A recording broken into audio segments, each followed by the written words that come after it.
আসসালামু আলাইকুম ওয়া রাহমাতুল্লাহি ওয়া বারাকাতুহু। সুপ্রিয় শিক্ষার্থী বন্ধুরা, আজকের ক্লাসে আমরা নবম শ্রেণী ষান্মাসিক মূল্যায়ন 2024 সালের ডিজিটাল প্রযুক্তি এর সাজেশন নিয়ে আলোচনা করব। এই পরীক্ষাটি তোমাদের অনুষ্ঠিত হবে 6 জুলাই 2024 সালে। তো সাজেশনটা দেওয়ার আগে কিছু কথা বলি, সেটা হচ্ছে যে সাজেশনটা তোমাদেরকে আমি দিচ্ছি, তোমরা এটা 3 তারিখ এবং 4 তারিখ এবং 5 তারিখ পর্যন্ত পড়বা, ঠিক আছে? 5 তারিখ দিন পর্যন্ত পড়বা, আর রাত থেকে আমরা যখন প্রশ্ন পাবো তো প্রশ্নগুলোর সমাধান দেব, তোমরা ওইগুলা দেখবা, ঠিক আছে? তোমাদের অলরেডি একটা পরীক্ষা হয়ে গিয়েছে, তার মানে তোমরা কিন্তু অনেকটাই ধারণা পেয়েছো যে তোমাদের পরীক্ষা কেমন হতে পারে, ঠিক আছে? তো আমরা সেইভাবে আলোচনা করব। প্রথম অধ্যায়, আমাদের 2টা অধ্যায় আছে, শিখন অভিজ্ঞতা 1 এবং শিখন অভিজ্ঞতা 2। শিখন অভিজ্ঞতা 1 এ রয়েছে ডিজিটাল আগামীর প্রস্তুতি। এখান থেকে আমাদের যে ছোট প্রশ্নগুলো আছে সেই প্রশ্নগুলো প্রথমে পড়ব, সংক্ষিপ্ত প্রশ্ন উত্তর, প্রশ্ন উত্তর আর কি, সংক্ষিপ্ত প্রশ্নের উত্তর। তো প্রথম যে প্রশ্ন 1 নম্বর, তথ্য অনুসন্ধান কি? তথ্য অনুসন্ধান হলো এমন একটি প্রক্রিয়া যা নির্দিষ্ট তথ্য খুঁজে বের করার জন্য পরিচালিত হয়। তবে তথ্য অনুসন্ধান সাধারণত সার্চ ইঞ্জিন, তারপরে ওয়েবসাইট বা অন্যান্য তথ্য সূত্র ব্যবহার করে করা যায়। এখন 2 নম্বর প্রশ্ন, ইউআরএল কাকে বলা হয়? ইউআরএল হলো ইউনিফর্ম রিসোর্স লোকেটর, এর সংক্ষিপ্ত রূপ হচ্ছে ইউআরএল। এটি একটি ওয়েবসাইটের ঠিকানা। ইউআরএল সাধারণত এরকম হয়, ঠিক আছে? এই যে http এরকম টাইপের হয়, .com, .org, তারপর .education ইত্যাদি ডোমেইন এক্সটেনশন দিয়ে শেষ হয় এরকম। 3 নম্বর প্রশ্ন, ইমেইল কি? ইমেইল হলো একটি ইলেকট্রনিক মেইল সিস্টেম। ইমেইল ব্যবহার করে ব্যবহারকারীরা বিশ্বের যে কোনো প্রান্তে অবস্থিত অন্য ব্যবহারকারীদের সাথে বার্তা আদান প্রদান করতে পারে। তারপরে 4 নম্বর প্রশ্ন, সার্চ ইঞ্জিন কি? সার্চ ইঞ্জিন কাকে বলা হয়? সার্চ ইঞ্জিন হলো এমন একটি প্রোগ্রাম বা অ্যাপ্লিকেশন যা ব্যবহারকারীদের নির্দিষ্ট তথ্য খুঁজে পেতে সাহায্য করে। সার্চ ইঞ্জিন ওয়েবসাইটগুলোর একটা বিশাল ডেটাবেস ব্যবহার করে কাজ করে এবং ব্যবহারকারীর অনুসন্ধানের শব্দগুলোর সাথে সামঞ্জস্যপূর্ণ ওয়েবসাইটগুলোর একটা তালিকা প্রদান করে। তারপরে 5 নম্বর, কিওয়ার্ড কি? কিওয়ার্ড হলো এমন শব্দ বা শব্দগুচ্ছ যা নির্দিষ্ট বিষয় বা ধারণাগুলোকে প্রতিনিধিত্ব করে। সার্চ ইঞ্জিনগুলো কিওয়ার্ডগুলো ব্যবহার করে নির্দিষ্ট তথ্য খুঁজে পেতে ব্যবহারকারীদের অনুসন্ধানের শব্দগুলোর সাথে সামঞ্জস্যপূর্ণ ওয়েবসাইটগুলোর একটা তালিকা প্রদান করে থাকে।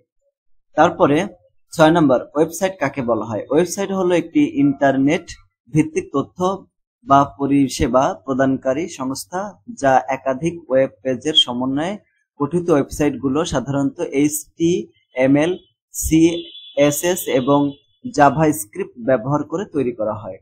তারপরে 7 নম্বর, মনোভাব বা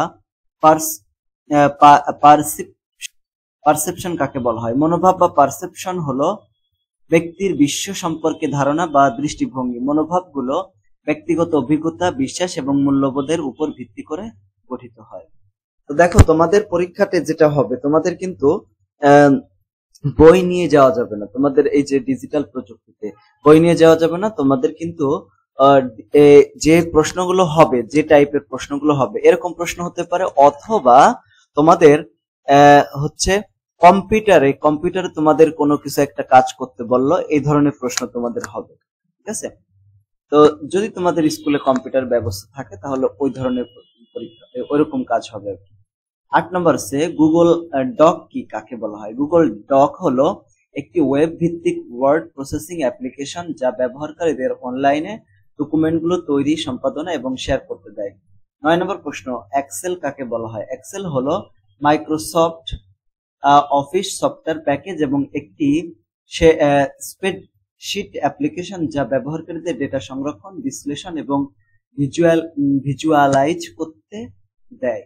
10 নম্বর, যোগাযোগ মাধ্যম কি? গণযোগাযোগ মাধ্যম হলো এমন একটি প্রক্রিয়া যা মাধ্যমে তথ্য এবং ধারণাগুলো বড় জনগোষ্ঠীর কাছে পৌঁছানো যায়। গণযোগাযোগ মাধ্যমে রয়েছে টেলিভিশন, রেডিও, সংবাদপত্র, ম্যাগাজিন, ইন্টারনেট, এগুলো হচ্ছে গণযোগাযোগ মাধ্যম। তারপরে 11 নম্বর, সামাজিক যোগাযোগ মাধ্যম কি? সামাজিক যোগাযোগ মাধ্যম হলো এমন একটি প্ল্যাটফর্ম যেখানে মানুষ কম্পিউটার তারপরে স্মার্টফোন ইত্যাদি যন্ত্রের মাধ্যমে একে অপরের সাথে যোগাযোগ, তথ্য আদান প্রদান এবং ধারণা বিনিময় করতে পারে। তারপরে 12 নম্বর, নিউ মিডিয়া কাকে বলা হয়? নিউ মিডিয়া হলো এমন গণমাধ্যম যা ইন্টারনেট, সোশ্যাল মিডিয়া এবং অন্যান্য ডিজিটাল প্ল্যাটফর্মগুলোর মাধ্যমে তথ্য প্রদান করে।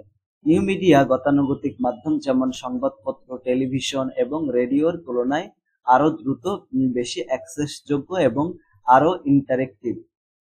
13 নম্বর, সংবাদ। সংবাদ কাকে বলা হয়? সংবাদ হলো এমন তথ্য যা সাধারণ জনগণের জন্য গুরুত্বপূর্ণ এবং আকর্ষণীয়।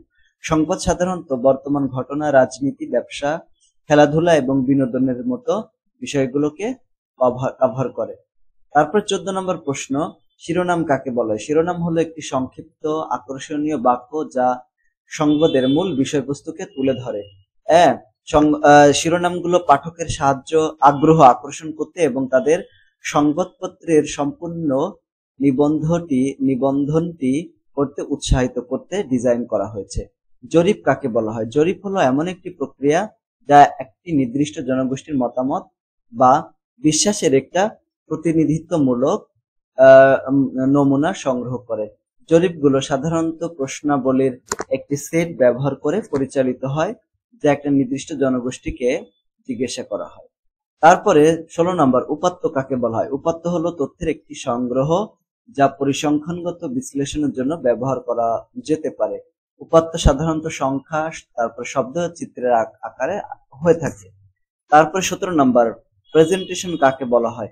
প্রেজেন্টেশন হলো এমন একটি উপস্থাপনা যা সাধারণত একটি নির্দিষ্ট বিষয়ে তথ্য প্রদান করার জন্য ব্যবহৃত হয়। প্রেজেন্টেশন গুলো সাধারণত পাওয়ার পয়েন্ট, ইভেন্ট বা অন্যান্য উপস্থাপনা সফটওয়্যার ব্যবহার করে তৈরি করা হয়।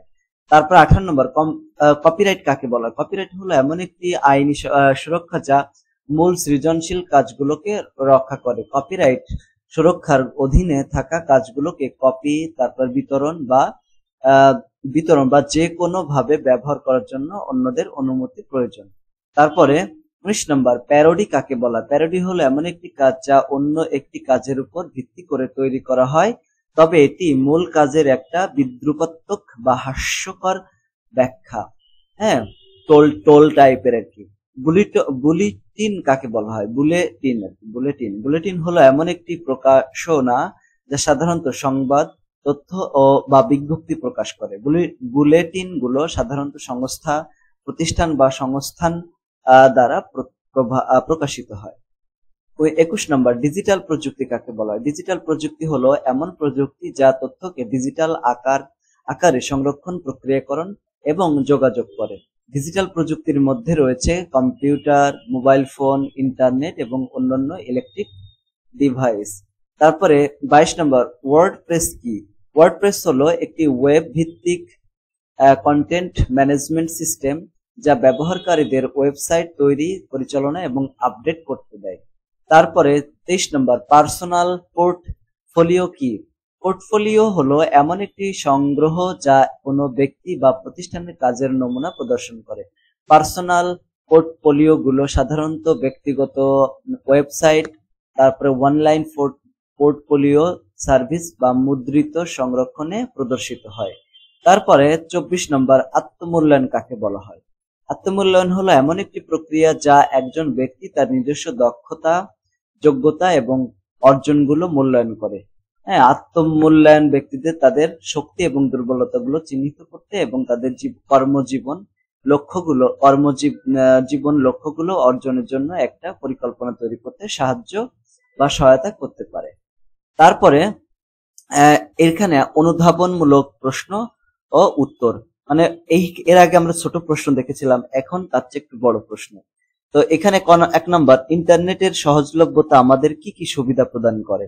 ইন্টারনেটের সুবিধা মানে সহজলভ্যতা যে সুবিধা আমাদেরকে প্রদান করে সেগুলোর ভিতরে রয়েছে, যেমন দেখো, এটার উত্তর হচ্ছে ইন্টারনেটের সহজলভ্যতার কারণে আমরা খুব সহজে যে কোনো তথ্য এক মুহূর্তেই অনুসন্ধান করে বের করতে পারি। বর্তমানে ইন্টারনেট আমাদের কাজকর্মকে অনেক সহজলভ্য করে তুলেছে, এমনকি প্রতিনিয়ত আরো সহজ করে দিচ্ছে, আর যার ব্যবহার ব্যবহারে সারা বিশ্বের ডিজিটাল প্রযুক্তি এবং প্রজন্মের অনেক অগ্রগতি হচ্ছে। ইন্টারনেটের অসামান্য অবদানের কারণে আজ সারা পৃথিবী একটি পরিবারের মতো হয়ে গেছে। আমাদের জীবনে ইন্টারনেট শ্বাস প্রশ্বাসের মতো। দেশের প্রায় প্রতিটি ইউনিয়নে উচ্চ গতির ব্রডব্যান্ড ইন্টারনেট পৌঁছে গেছে, তাই না?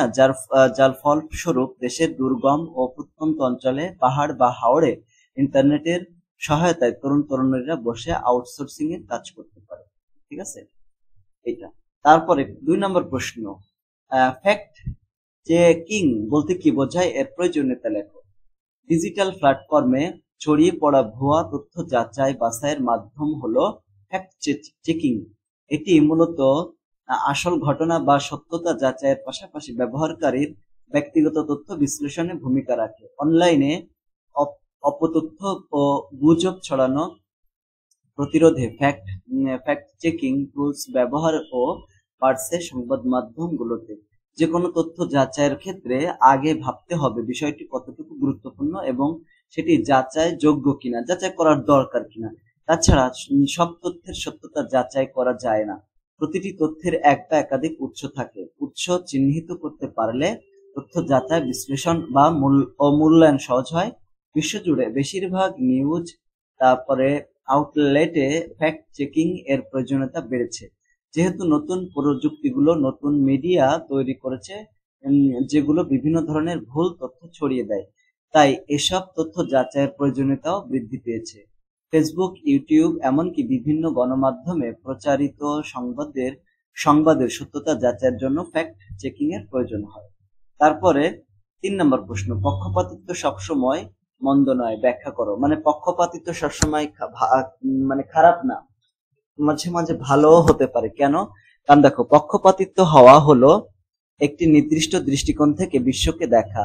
পক্ষপাতিতা সবসময় মন্দ নয়, কিছু ক্ষেত্রে পক্ষপাতিতা সত্যকে আরো ভালোভাবে বুঝতে সাহায্য করতে পারে। উদাহরণস্বরূপ, একজন রাজনৈতিক সাংবাদিক যদি কোনো নির্দিষ্ট রাজনৈতিক দলের প্রতি পক্ষপাত দুষ্ট হয়, তাহলে সে সেই দলের সাথে সম্পর্কিত খবরগুলোকে আরো গভীরভাবে অনুসন্ধান করতে পারে এবং সেই দলের দৃষ্টিকোণ থেকে খবরগুলোকে ব্যাখ্যা করতে পারে। এটি পাঠকদের সেই দলের দৃষ্টিকোণ থেকে ঘটনাগুলোকে বোঝার জন্য একটা গুরুত্বপূর্ণ দৃষ্টিকোণ প্রদান করতে পারে। তবে পক্ষপাতিতা কি করে, বিভ্রান্তিও ছড়াতে পারে। যদি একজন সাংবাদিক কোনো দলের প্রতি পক্ষপাত দুষ্ট হয়, তাহলে সেই দলের পক্ষে সহায়ক এমন খবরগুলোকে বেছে নিতে পারে এবং সেই দলের বিরুদ্ধে ক্ষতিকর এমন খবরগুলোকে অস্বীকার করতে পারে।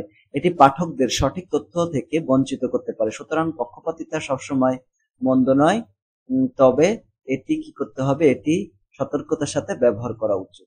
তারপরে 4 নম্বর প্রশ্ন, সংবাদ এর ক্ষেত্রে সময় উপযোগিতা গুরুত্বপূর্ণ কেন? ঘটে যাওয়ার ঘটনার তথ্য সব কম সময়ে পাঠক বা সংবাদ গ্রহীতার কাছে যাবে, যতই এটি গুরুত্বপূর্ণ সংবাদ হিসেবে বিবেচিত হবে।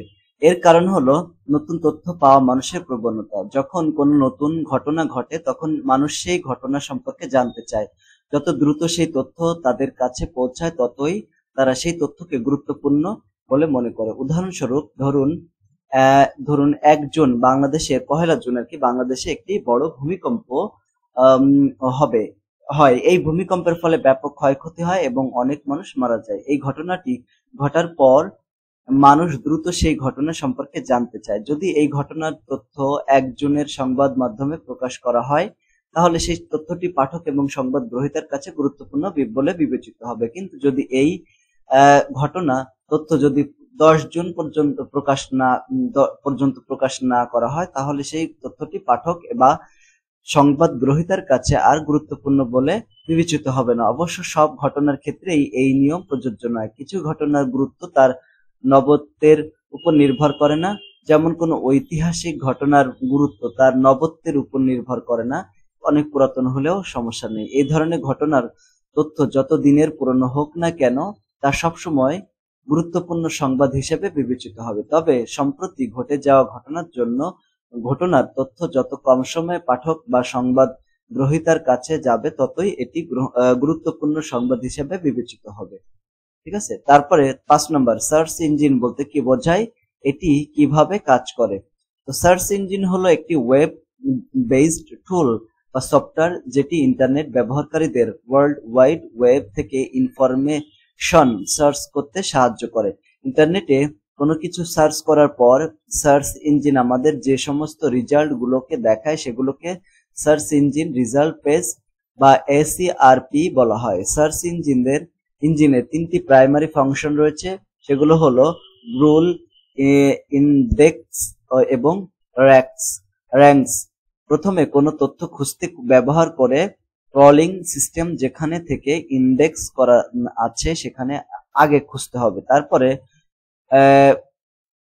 গুগল বুট নির্ধারণ করে থাকে তাকে প্রথমে দেখতে হবে আর তাকে পরে দেখতে হবে, কাকে প্রথমে দেখতে হবে আর কাকে পরে দেখতে হবে। প্রত্যেক সার্চ ইঞ্জিনের নিজস্ব কিছু ক্রলিং রোবট থাকে।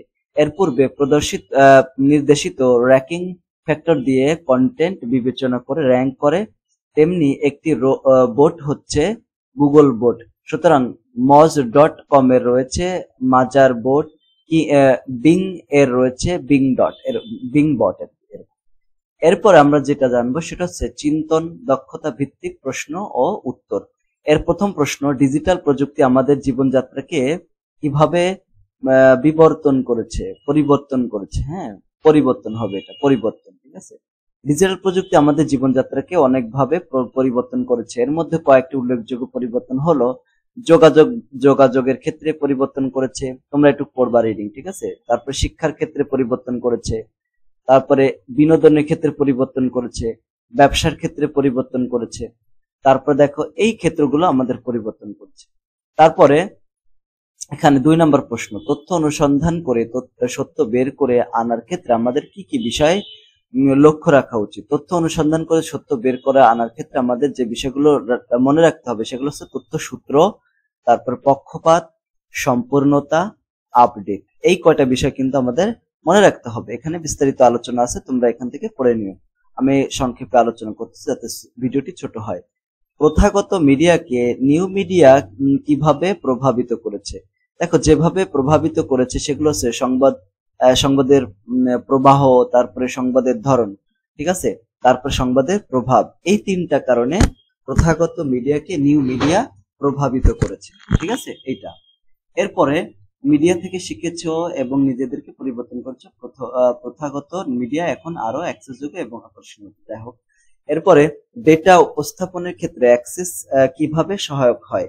তো অ্যাক্সেস যেভাবে সহায়তা হতে পারে সেটা হচ্ছে, দেখো, নিম্নলিখিত উপায়ে হতে পারে। সেটা হচ্ছে ডেটাকে সুসংগঠিতভাবে উপস্থাপন করা, ডেটাকে দৃষ্টিনন্দনভাবে উপস্থাপন করা, ডেটাকে বিশ্লেষণ করা। এই 3 ভাবে ডেটাকে উপস্থাপনের ক্ষেত্রে এক্সেল সহায়তা করে। তারপরে গবেষণার ক্ষেত্রে জরিপের গুরুত্ব বর্ণনা করো। তো গবেষণার ক্ষেত্রে জরিপের গুরুত্ব ভিতরে রয়েছে, দেখো, জনমত জানা যায়, তারপরে বাজার গবেষণা, তারপরে সামাজিক গবেষণা। এই সমস্ত কারণ হচ্ছে, এইগুলো হচ্ছে গবেষণার ক্ষেত্রে জরিপের গুরুত্বপূর্ণ বর্ণনা। তোমাদের পরীক্ষা আসলে পুরোটাই লিখতে হবে, যদি তোমরা এটা পুরোটাই পড়ে নিবা স্ক্রিনশট দিয়ে। ডেটা ভিজুয়ালাইজেশন এর জন্য গ্রাফ ব্যবহার করার যৌক্তিকতা ব্যাখ্যা করো। কি কারণে ব্যবহার করা হয়। ডেটাকে সহজে বোঝা যায়, ঠিক আছে, ডেটাকে সহজভাবে বোঝা যায়, তারপরে ডেটাকে তুলনা করা যায়, তারপরে ডেটাকে যোগাযোগ করা যায়। এই সমস্ত কারণে এটা করা হয়। এরপরে 7 নম্বর প্রশ্ন, যে 7 নম্বর প্রশ্নটা হচ্ছে কপিরাইট কেন গুরুত্বপূর্ণ ব্যাখ্যা করো। কেন গুরুত্বপূর্ণ? তো কপিরাইট হলো একটা আইনি সুরক্ষা যা মূল সৃজনশীল কাজগুলোকে রক্ষা করে। এটা কেন গুরুত্বপূর্ণ? কারণ সৃজনশীলতার উৎসাহ বাড়ে, তারপর জনসাধারণের স্বার্থ রক্ষিত হয়, অন্য অধিকার সুরক্ষিত থাকে। এটাই কারণে কপিরাইট গুরুত্বপূর্ণ। এখন আমরা যেটা জানবো, ব্যাখ্যা এবং বিশ্লেষণমূলক কিছু প্রশ্ন এবং উত্তর। নীরব ফেসবুকের একটি বিজ্ঞাপন দেখতে পেল কোনো একটা পেজ থেকে নবম শ্রেণীর লেকচার পাবলিকেশনের সমস্ত গাইডের পিডিএফ বিক্রি করা হচ্ছে অনেক কম মূল্যে। মনে করো এরকম একটা প্রশ্ন আসলো, নীরব কিভাবে বিজ্ঞাপনটির সত্যতা যাচাই করতে পারে। ঠিক আছে, যেভাবে করতে পারে তোমার মতামত তুলে ধরে। প্রথমত, বিজ্ঞাপনটিতে দেওয়া তথ্যগুলো পরীক্ষা করা উচিত, ঠিক আছে। তারপরে নীরব বিজ্ঞাপনের লাইসেন্স এবং রেজিস্ট্রেশনের তথ্য দেখে নিতে পারে। আর তারপরে যেটা করতে পারে, বিজ্ঞাপনদাতার সাথে যোগাযোগ করা যেতে পারে, ঠিক আছে। এই সমস্ত করে এই সত্যতা যাচাই করা যায়। এই ধরনের প্রশ্ন কিন্তু তোমাদের বেশি আসে। ঠিক আছে? তারপর 2 নম্বর প্রশ্ন, নয়নের বাবা সামাজিক যোগাযোগ মাধ্যমে প্রচারিত একটি লিঙ্কে ক্লিক করায় তাকে বলা হয় সে নোকিয়া কোম্পানির লাকি কাস্টমার হিসেবে একটি স্মার্টফোন জিতেছে। বিষয়টি নয়নকে জানানো হলে নয়ন এটিকে সন্দেহজনক হিসেবে চিহ্নিত করে। এক্ষেত্রে নয়ন কি কি জিনিস বিচার করেছে বলে তুমি মনে করো? যেগুলো করেছে, প্রচারের ধরনের উপর ভিত্তি করে সন্দেহজনক লিঙ্ক মনে হয়েছে, বিজয়ী নির্বাচনের পদ্ধতি, ঠিক আছে, এই সমস্ত কারণে তার কাছে সন্দেহজনক মনে হয়েছে। ব্যাখ্যা আছে এখানে, তোমরা পড়ে নিও। তারপরে আদিবা তাদের পাড়ার পার্কে চলমান কিছু নীতি বহির্ভূত কাজের তথ্য পেল। সে তথ্যগুলো নিয়ে একটি সংবাদ তৈরি করতে তার ভাইয়ের সাহায্য চাইল। তার ভাই তাকে বলল, সংবাদের নিজস্ব কিছু বৈশিষ্ট্য রয়েছে, আদিবার ভাইয়ের মন্তব্যটি বিশ্লেষণ করো। তো এই যেটা বিশ্লেষণ করব সেটা হচ্ছে সময় উপযোগিতা। ঠিক আছে, তো এখন যখনকার মানে ঘটনা তখন ব্যাখ্যা করে না করে আরো এক মাস পরে করলাম তাহলে তো হবে না। তারপরে নৈকট্য, মানে কত কাছাকাছি হয়েছে সংবাদটা।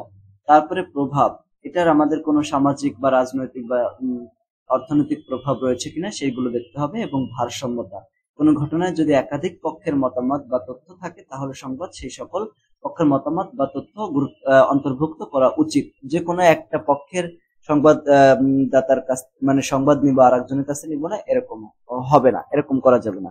4 নম্বর, সিয়ামের বাবা অফিসের কাজে অনেকগুলো উপাত্ত নিয়ে কাজ করতে গিয়ে সমস্যার সম্মুখীন হচ্ছেন। এক্ষেত্রে সিয়াম তার বাবাকে মাইক্রোসফট এক্সেল সফটওয়্যারটি ব্যবহার করার পরামর্শ দিল। সিয়ামের পরামর্শের যথার্থতা বিশ্লেষণ করো। তো যে যে যথার্থতা রয়েছে, তো যেগুলো আছে আর কি, সিয়ামের পরামর্শগুলো হচ্ছে, দেখো, মাইক্রোসফট এক্সেল একটি শক্তিশালী ডেটা অ্যানালাইসিস সফটওয়্যার। এটি বিভিন্ন ধরনের ডেটা পরিচালনা, বিশ্লেষণ এবং উপস্থাপন করার জন্য ব্যবহার করা যেতে পারে। মাইক্রোসফট এক্সেল বিভিন্ন ধরনের ডেটা ভিজুয়ালাইজেশনের মাধ্যম প্রদান করে। এই মাধ্যমগুলোর সাহায্যে ডেটাকে সহজে বুঝতে এবং উপস্থাপন করতে পারা যায়। মাইক্রোসফট এক্সেল বিভিন্ন ধরনের ফাংশন এবং ফর্মুলা প্রদান করে। এই ফাংশন এবং ফর্মুলার সাহায্যে ডেটাকে সহজে গণনা করা এবং বিশ্লেষণ করা, তাহলে এইভাবে করা যেতে পারে। তারপরে ইয়ামিন তার বিষয় ভিত্তিক সব পরীক্ষার নাম্বার এক্সেলের মাধ্যমে উপস্থাপন করে তার বড় ভাইকে দেখালো। তার বড় ভাই তাকে তথ্যগুলোকে ভিজুয়ালাইজ করার উপযোগী করে নিয়ে আসতে বলল। এক্ষেত্রে ইয়ামিন করণীয় কি হবে বলো, তুমি মনে করো কি কি করতে হবে? তাকে প্রথমে যেটা করতে হবে, বিষয় ভিত্তিক সব পরীক্ষার নাম্বারকে একটি টেবিলে সাজাতে হবে। তারপর দ্বিতীয়ত, ইয়ামিনকে তার ডেটাটিকে চার্ট বা গ্রাফে রূপান্তর করতে হবে। এই ধরনের প্রশ্ন কিন্তু তোমাদের পরীক্ষা হতে পারে। ইয়ামিনকে চার্ট বা গ্রাফের ধরন নির্বাচন করতে হবে। তারপরে ইয়ামিন চার্ট বা গ্রাফের থিম বা শৈলী কাস্টমাইজ করতে পারবে। এইভাবে এই কাজগুলো সে করতে পারে। আরো বিস্তারিত এখানে লেখা আছে, তোমরা এখান থেকে স্ক্রিনশট দিয়ে এখান থেকে পড়ে নিও, ঠিক আছে। এরপরে ইমন তার পরীক্ষায় প্রস্তুতির জন্য কিছু বইয়ের পিডিএফ ডাউনলোড করে পড়ছিল। বিষয়টি তার সহপাঠী খেয়াল করে বলল, এই বইগুলোর কপিরাইট রয়েছে। কেউ অনৈতিকভাবে এই বইগুলো পিডিএফ অনলাইনে আপলোড করেছে, তাই এইভাবে এই বইগুলো ব্যবহার করা উচিত নয়। ইমনের বন্ধুর বক্তব্যের যৌক্তিকতা বিশ্লেষণ করো। ঠিক আছে, কি কি কারণে এটা করা উচিত নয়। ঠিক আছে, তো এখানে যৌক্তিকতা নিম্নভাবে আমরা ব্যাখ্যা করতে পারি, যেমন কপিরাইট আইন লঙ্ঘন একটি অপরাধ। ঠিক আছে, এর শাস্তির বিধান রয়েছে। কপিরাইট আইন লঙ্ঘন করলে কপিরাইটধারীর ক্ষতি হয়। কপিরাইট ব্যক্তি এবং প্রতিষ্ঠানের অর্থনৈতিক ক্ষতি হতে পারে। কপিরাইট আইন লঙ্ঘন করলে সৃজনশীলতার বিকাশ বাধাগ্রস্ত হয়। ঠিক আছে, কপিরাইট আইনের সুরক্ষা ছাড়া সৃজনশীল ব্যক্তিরা তাদের কাজ প্রকাশ করতে ভয় পায়। ইমনের উচিত হবে কপিরাইট যুক্ত কাজ ব্যবহারের ক্ষেত্রে কপিরাইট আইন মেনে চলা। সে যদি এই বইগুলো পড়তে চায় তাহলে তাকে কপিরাইটধারীর কাছ থেকে অনুমতি নিতে হবে। এছাড়া সে বইগুলো বৈধ অনুলিপি ক্রয় করতে পারে। ঠিক আছে, তারপরে এখানে 7 নম্বর, আফজাল সাহেব তার নিজের জন্য একটা পোর্টফোলিও তৈরি করতে চায়।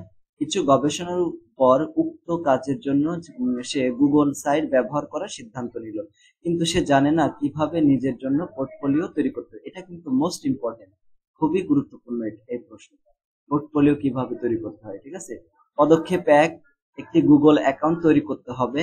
ঠিক আছে, গুগল অ্যাকাউন্ট তৈরি করতে হবে। কিভাবে তৈরি করতে হবে সেটা ওখানে দেখো। পদক্ষেপ 2, নতুন গুগল সাইট তৈরি করতে হবে। ঠিক ঠিক আছে। তারপরে কিভাবে তৈরি করতে, একবার আপনার গুগল অ্যাকাউন্ট তৈরি হয়ে গেলে আপনি একটি নতুন গুগল সাইট তৈরি করতে পারেন। এটি করার জন্য আপনাকে গুগল সাইট ও ওয়েবসাইটে যেতে হবে, তারপরে ক্রিয়েট বোতামে চাপতে হবে। এগুলো চাপ মানে তৃতীয় যে ধাপ, আপনার পোর্টফোলিওর জন্য একটি থিম নির্বাচন করুন। গুগল সাইটগুলোতে বিভিন্ন ধরনের থিম রয়েছে, আপনি আপনার পোর্টফোলিওর জন্য একটা নির্দিষ্ট থিম নির্বাচন করেন। থিমগুলো আপনার পোর্টফোলিওর চেহারা এবং অনুভূতি নির্ধারণ করবে। এরকম 8 নম্বর যে তারপর যে পদক্ষেপ 4 নম্বর, আপনার পোর্টফোলিওর জন্য পৃষ্ঠাগুলো তৈরি করুন। এরপর আমাদের পৃষ্ঠাগুলো তৈরি করতে হবে। আপনার পোর্টফোলিওর জন্য পৃষ্ঠাগুলো তৈরি করার সময় আপনি সেগুলোকে আপনার কাজ, শিক্ষা এবং অভিজ্ঞতা ইত্যাদি তথ্য অন্তর্ভুক্ত করতে পারেন। আপনি পৃষ্ঠাগুলোর জন্য বিভিন্ন ধরনের উপাদান ব্যবহার করতে পারেন, যেমন টেক্সট, ছবি, ভিডিও, এগুলো। পদক্ষেপ 5, আপনার পোর্টফোলিওগুলোকে উন্নত করুন। আপনার পোর্টফোলিও তৈরি হয়ে গেলে আপনি এটিকে আরো উন্নত করতে পারেন।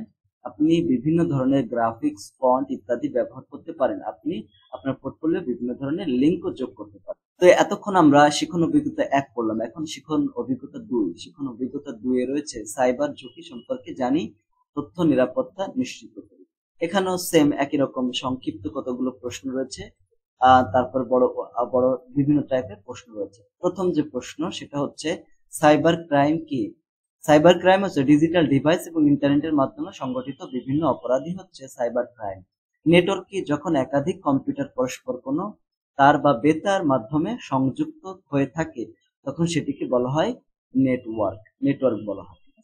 এখন 3 নম্বর প্রশ্ন, পাসওয়ার্ড কি? পাসওয়ার্ড কাকে বলে? পাসওয়ার্ড হলো শব্দ বা বিভিন্ন অক্ষরের সমষ্টি যা ব্যবহার করা হয় ব্যবহারকারীর পরিচয় অথবা প্রবেশ অনুমোদন যাচাইয়ের কাজে, যার মাধ্যমে ব্যবহারকারী নির্দিষ্ট জায়গায় প্রবেশ অধিকার পায়। তারপর 4 নম্বর হচ্ছে ব্রড ফোর্স অ্যাটাক কাকে বলা হয়? ব্রড ফোর্স অ্যাটাক হলো এমন একটি পদ্ধতি যেখানে একজন হ্যাকার তার ভিকটিম এর বিভিন্ন তথ্য অনুসারে অনুমান ভিত্তিক অনেকগুলো পাসপোর্ট তৈরি করে বারবার লগ ইনের চেষ্টা করা। ঠিক আছে। ডাটা ইন্টারসেপশন কি? ডাটা ইন্টারসেপশন হলো একটি প্রক্রিয়া যার মাধ্যমে একটি নেটওয়ার্কে পাঠানো তথ্য বা ডাটা অপর কেউ অবৈধভাবে দেখতে, পরিবর্তন করতে অথবা বহন করতে পারে। ডিডস অ্যাটাক কাকে বলা হয়? এটা হলো সাইবার ক্রাইম, যেখানে এটা হচ্ছে একটা সাইবার ক্রাইম। ঠিক আছে। ডিডস অ্যাটাক সাইবার ক্রাইম, যেখানে হ্যাকাররা কি করে? হ্যাকাররা ওয়েব সার্ভারে অতিরিক্ত রিকোয়েস্ট পাঠিয়ে সার্ভার ডাউন করে দেয় সাময়িক সময়ের জন্য অথবা নির্দিষ্ট একটা সময়ের জন্য। তারপর 7 নম্বর, হ্যাকিং কি?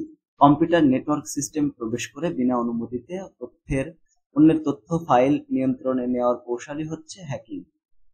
ম্যালওয়্যার কি? ম্যালওয়্যার এমন এক ধরনের সফটওয়্যার প্রোগ্রাম যা কম্পিউটার, মোবাইল বা অন্য কোনো ডিভাইসে অনুমতি ছাড়াই তার কার্যক্রম ব্যাহত রাখতে পারে।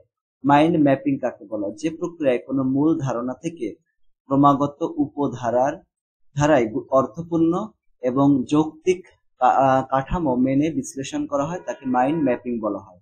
সাইবার বুলিং কাকে বলা হয়? ইন্টারনেট কিংবা সামাজিক যোগাযোগ মাধ্যমে কাউকে উদ্দেশ্য করে কটূক্তি করা বা কাউকে মানহানিকর মন্তব্য করে তাকে হেয় প্রতিপন্ন করাকেই সাইবার বুলিং বলা হয়।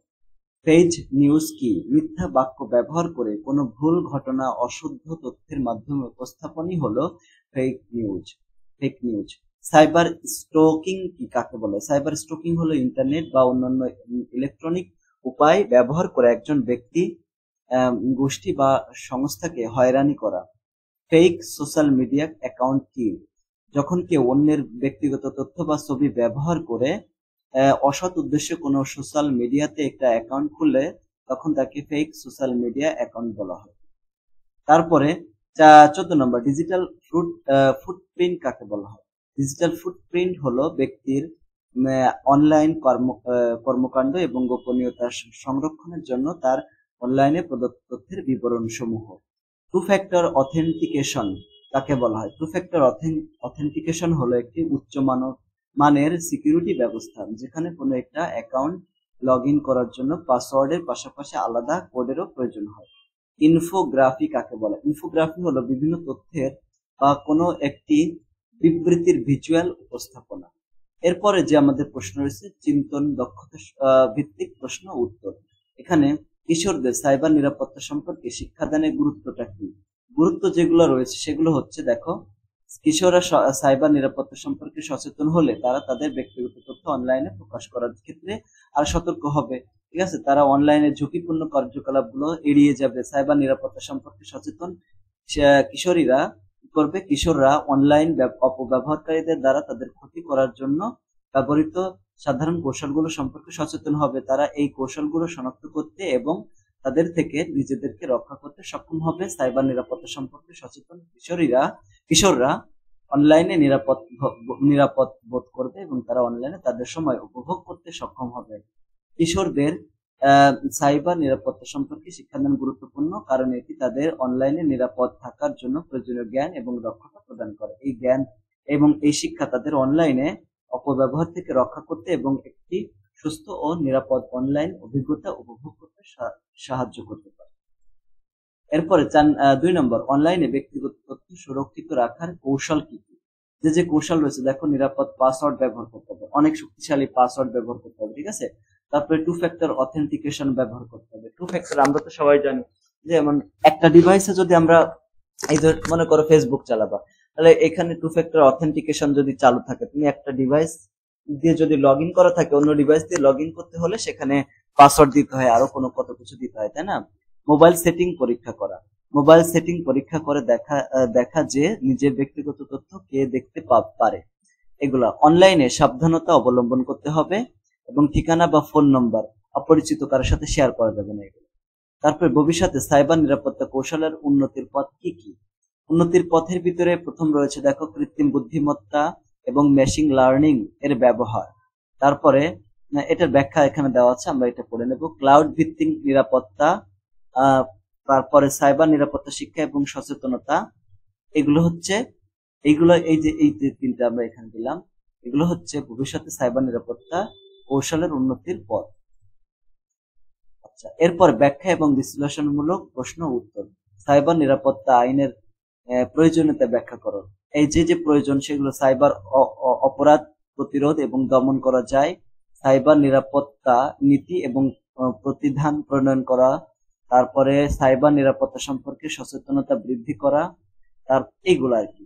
তারপর দেখো, অনলাইন প্রতারণার ব্যক্তিগত প্রভাব ব্যাখ্যা করো। অনলাইন প্রতারণার ফলে ব্যক্তিগত তথ্য চুরি, সাইবার বুলিং এবং মানসিক চাপের মতো সমস্যা দেখতে পারি। অপরাধীরা অর্থনৈতিক ক্ষতি, ব্যক্তিগত পরিচয় চুরি ও অন্যান্য অপরাধমূলক কর্মকাণ্ড ঘটাতে পারে। সাইবার বুলিং এর ফলে ব্যক্তির মানসিক স্বাস্থ্যের ক্ষতি হতে পারে, এমনকি আত্মহত্যার মতো ঘটনা ঘটতে পারে। অনলাইন প্রতারণার ফলে ব্যক্তির আত্মবিশ্বাস কমে যেতে পারে এবং সামাজিক যোগাযোগ থেকে বিচ্ছিন্ন হয়ে পড়ার মতো সমস্যা দেখা দিতে পারে। 3 নম্বর, ডিজিটাল যুগে তথ্যের গোপনীয়তা রক্ষার চ্যালেঞ্জ গুলো কি কি? ব্যাখ্যা করো। চ্যালেঞ্জ গুলোর ভিতরে আছে ডেটা সংগ্রহ এবং বিশ্লেষণের প্রসার, তারপরে বিভিন্ন মাধ্যমে সংগ্রহ করা যেমন ইন্টারনেট, মোবাইল ফোন এবং সামাজিক যোগাযোগ মাধ্যম ইত্যাদি। এই তথ্যগুলোকে বিশ্লেষণ করে ব্যক্তির গোপনীয়তা তথ্য উদ্ঘাটন করা সম্ভব। তারপর দেখো, প্রযুক্তির অগ্রগতি। তো এইটি হচ্ছে এটার উত্তর। তো তথ্য প্রযুক্তির অগ্রগতির ফলে তথ্যের বিস্তার এবং আদান প্রদানের হার বৃদ্ধি পেয়েছে। এই কারণে তথ্যের গোপনীয়তা রক্ষা করা কঠিন হয়ে পড়ছে এবং তথ্য সুরক্ষা ব্যবস্থার দুর্বলতার কারণে। এরপর 4 নম্বর প্রশ্ন, সাইবার অপরাধ প্রতিরোধে নতুন প্রযুক্তির ভূমিকা কি? নতুন প্রযুক্তির অনেক ভূমিকা রয়েছে। সাইবার অপরাধ প্রতিরোধে নতুন প্রযুক্তির ভূমিকা অনেক বেশি। সাইবার অপরাধীরা প্রতিনিয়ত নতুন কৌশল অবলম্বন করে অপরাধ সংগঠিত করছে, তাই সাইবার অপরাধ প্রতিরোধে নতুন প্রযুক্তির ব্যবহার অপরিহার্য। সাইবার নিরাপত্তা ব্যবস্থার উন্নতি সাধনের মাধ্যমে সাইবার অপরাধের ঝুঁকি কমানো সম্ভব। এর জন্য কম্পিউটার নেটওয়ার্ক এবং তথ্যের নিরাপত্তা নিশ্চিত করা জরুরি। সাইবার অপরাধ তদন্তের জন্য নতুন প্রযুক্তি ব্যবহার করে সাইবার অপরাধীদের দ্রুত শনাক্ত এবং গ্রেফতার করা সম্ভব। সাইবার অপরাধ সম্পর্কে সচেতনতা বৃদ্ধি করে মানুষকে সাইবার অপরাধের হাত থেকে রক্ষা করা সম্ভব। উদাহরণস্বরূপ যেমন মেশিন লার্নিং, কৃত্রিম বুদ্ধিমত্তা, ডেটা মাইনিং, হ্যাকিং এর মতো নতুন প্রযুক্তি ব্যবহার করে সাইবার অপরাধ প্রতিরোধে কার্যকর ব্যবস্থা গ্রহণ করা যেতে পারে। সামাজিক মিডিয়া ডেটা সুরক্ষার উপায় কি কি? তো ডেটার সুরক্ষার উপায় যেগুলো হতে পারে সেগুলো হচ্ছে, দেখো, শক্তিশালী পাসওয়ার্ড ব্যবহার করে হ্যাকারদের জন্য অ্যাকাউন্ট হ্যাক করা কঠিন হয়ে পড়বে। পাসওয়ার্ড অবশ্যই লম্বা এবং জটিল নিরপেক্ষ হবে। তারপরে টু ফ্যাক্টর অথেন্টিকেশন এগুলো থাকবে। অ্যাকাউন্টের গোপনীয়তার যে সেটিংস গুলো রয়েছে সেগুলো করতে হবে, ঠিক আছে। সামাজিক মিডিয়া ডেটা সুরক্ষা সম্পর্কে সচেতনতা বৃদ্ধি করা উচিত। সোশ্যাল ইঞ্জিনিয়ারিং, হামলা, তারপরে ফিশিং ইত্যাদি সম্পর্কে জানা এবং এসব থেকে নিজেকে রক্ষা করা। তারপরে ডিডস অ্যাটাক প্রতিরোধ করার উপায়, হ্যাঁ, উপায় ব্যাখ্যা করো। তো ডিডস অ্যাটাক থেকে উপায় হচ্ছে যে উপায়গুলো রয়েছে, যেমন ট্রাফিক ফিল্টারিং করা যেতে পারে, তারপরে ডোমেইন নেম সিস্টেম প্রোটোকল ব্যবহার করা যেতে পারে, ঠিক আছে। এইভাবে কিন্তু ডিডস অ্যাটাক থেকে ডিডস অ্যাটাক প্রতিরোধ করা সম্ভব। তারপর 7 নম্বর প্রশ্ন, ডিজিটাল ফুটপ্রিন্ট কিভাবে পেশাগত জীবনে প্রভাব ফেলে। তো যেভাবে এখানে প্রভাব ফেলে সেগুলো হচ্ছে, দেখো, ইন্টারনেটে একজন ব্যক্তির উপস্থিতি, এটি ব্যক্তির সকল অনলাইন কার্যকলাপের সমষ্টি, যার মধ্যে রয়েছে সামাজিক যোগাযোগের মাধ্যম, ব্লগ, ওয়েবসাইট, ইমেইল ইত্যাদি। ডিজিটাল ফুটপ্রিন্ট পেশাগত জীবনে বিভিন্নভাবে প্রভাব ফেলতে পারে। একটি ইতিবাচক ডিজিটাল ফুটপ্রিন্ট একজন ব্যক্তির পেশাগত সুযোগ সুবিধা বৃদ্ধিতে সহায়তা করতে পারে। উদাহরণস্বরূপ, একটি সুন্দরভাবে সাজানো ওয়েবসাইট বা একটি জনপ্রিয় সামাজিক মাধ্যমের প্রোফাইল একজন ব্যক্তিকে তার পেশাগত যোগাযোগ উন্নত করতে এবং নতুন সুযোগ খুঁজে পেতে সাহায্য করতে পারে।